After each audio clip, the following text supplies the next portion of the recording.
I'm going to start by showing you some stretching and techniques you can do on a partner or a roommate or anyone that you might be in quarantine with.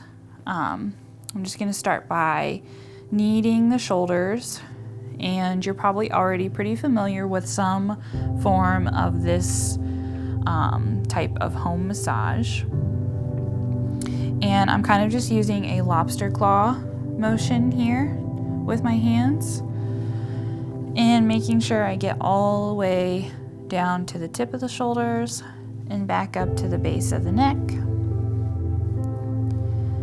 And you kind of want to just do this motion until things start to feel kind of nice and warm under your hands. In the same way that you want to warm up muscles before you do any physical exercise or anything like that, you also need to warm up the muscles before you stretch and do massage. So then from here, you could use your forearm to kind of get here into the soft part of the shoulder where you're going to be holding a lot of your tension, and we're going to do some neck stretches here. So the first thing I'm going to do is put my forearm here in the soft part of the shoulder, and we're not really using any of our body weight or extra pressure for this one. It's mostly just about thinking about pinning this muscle in place for the stretch that we're about to do. So to do that, you'll just give whoever you're massaging a guiding hand on the other side of their head and have them lean into it when they're ready. And this doesn't look like a very big movement, but when they are stretching, they definitely feel it all the way up their neck. And whenever they are ready, they can bring their head back to center.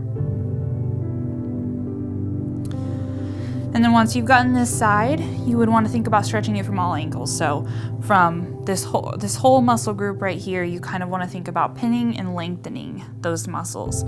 So you would do the same thing here at the base of the neck and the back, closer to the top of the shoulder blade.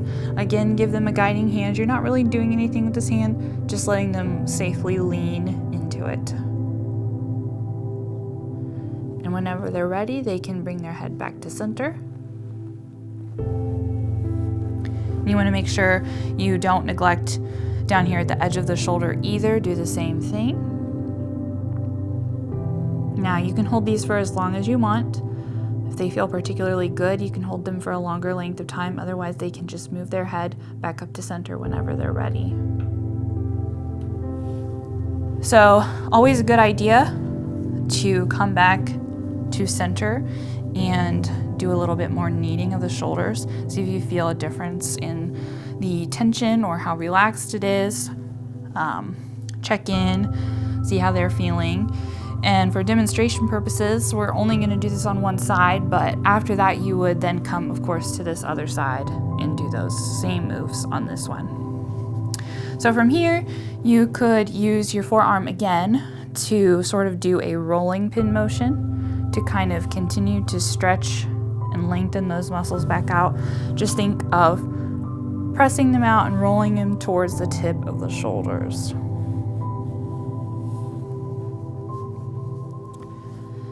And if you feel like they need a little bit more pressure here, or there might be a knot, or you're feeling tension there, you might want to do something a little different. You can use your elbow. And for this, we're going to use a little bit more of our body weight, but not too much.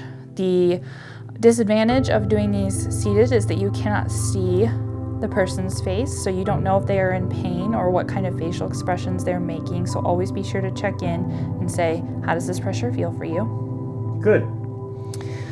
And then from here, after you feel secure standing here and using only a little bit of your body weight, you can just move your arm forward and backward. Almost like a little hinging motion at your elbow. You could even add a little wave if you want to get a full range of circular motion here.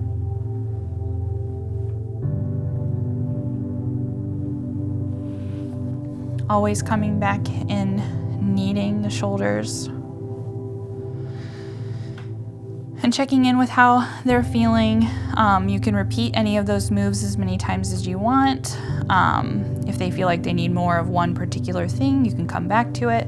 And then in the next video, we will move on to the back of the neck.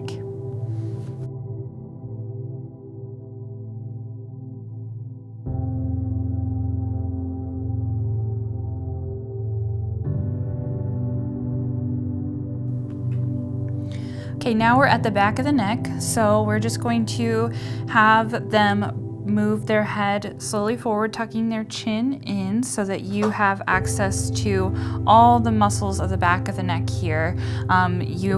They start here at the base of the skull and they come all the way down here to the tip of the shoulder blades. So this is all one muscle group. It gets really tight. So just make sure you have good access to this whole surface here. And you will want to interlace your fingers. And you're going to use kind of a soft, like scooping motion here. So don't pinch or really use that much pressure. Just think about using the pads of your hands to stretch the skin, kind of thinking about pulling it back towards you, relieving some of that tension, especially up here at the base of the skull. This is where a lot of migraines start, and it will really help relieve some of that tension for you. And you can do this one as many times as you want. This one feels pretty good, so you might find yourself using this one more often, but always check in and make sure you're not using too much pressure. How does this feel for you? Good. So then once you feel like you've done enough of these scooping motions here, you'll want to use your thumbs to sort of massage the muscles on either side of the spine, coming down through the neck a little bit more. You never want to do anything directly over the top of the bone. It just doesn't feel very good, so just focus on kind of lengthening the tissue away from the spine. And you could incorporate some of the kneading of the shoulders that we learned in the first video. Loosen everything up. And then once you're done, go ahead and have them move their head back to center. Next, I'm going to show you some stretches that you can do on your own through a doorway. You'll start by placing both hands on either side of the doorway, a little bit above your head. And then you will slowly sink your body weight, leading with your chest, through the door frame. And you'll feel this a lot in the front of your shoulders, even up through your neck if it's really tight. And just really think about opening your chest. Remember to take some deep breaths in, hold it as long as it feels good, and then slowly bring yourself back to center. We're gonna do it again one more time. Really focus on squeezing your shoulder blades together and lower that weight through the doorway. And you can bring it back up.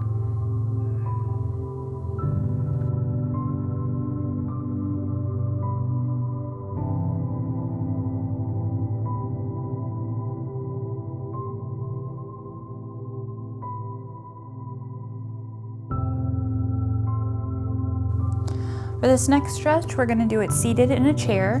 You will take one of your hands and curl it under the side of the chair, making sure that your fingers curl around the base of it so that you're activating the muscles in your arm. You want there to be a little tension there for the stretch that we're about to do. So then you will go ahead and slowly lower your head in the opposite direction. And you should be able to feel that pretty much from your wrist all the way up to the base of your neck. And you can slowly bring it back to the center whenever you're ready. And you'll release your hand, bring it back to center, and do the same thing on the other side, making sure you're curling your hands under the base of the chair. If you don't do that, you might not feel this stretch. And then tilting your head over, bringing it back to center when you're ready. An alternate way to do this stretch without a chair, you could even do this standing, is to activate at the wrist, curl your fingers up towards the ceiling, and then move your neck in the opposite direction. You should feel pretty much the same stretch, maybe a little more intensity in the muscles of the wrist.